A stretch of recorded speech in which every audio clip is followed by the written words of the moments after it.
Kedatangan jemaah haji kloter pertama debarkasi Palembang pada Jumat 13 Juni 2025 diwarnai kabar duka. Seorang jemaah haji Muhammad Ali wafat di dalam pesawat saat transit pengisian bahan bakar di Bandara Internasional Muscat, Oman. Almarhum yang termasuk jemaah lansia ini diketahui sudah dalam kondisi sakit saat menjalani rangkaian ibadah haji.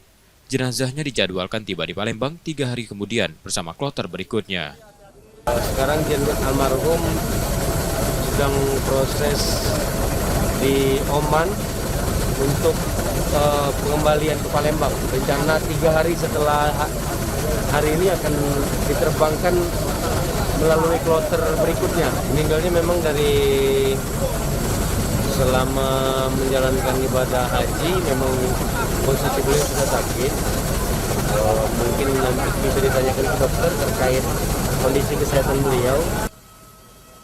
Meski diselimuti duka, sebanyak 368 jemaah lainnya bersyukur bisa kembali ke tanah air dalam keadaan sehat.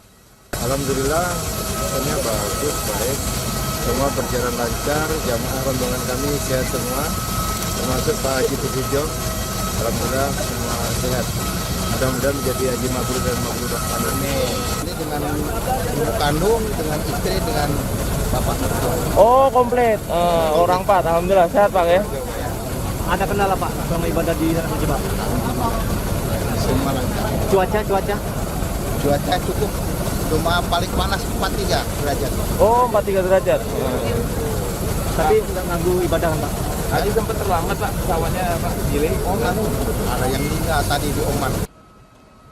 Mereka tiba di Bandara Internasional Sultan Mahmud Badarudin II sekitar pukul 5 pagi dan langsung menuju asrama haji Sumsel untuk proses pemeriksaan sebelum dipulangkan ke Kabupaten Oku Timur.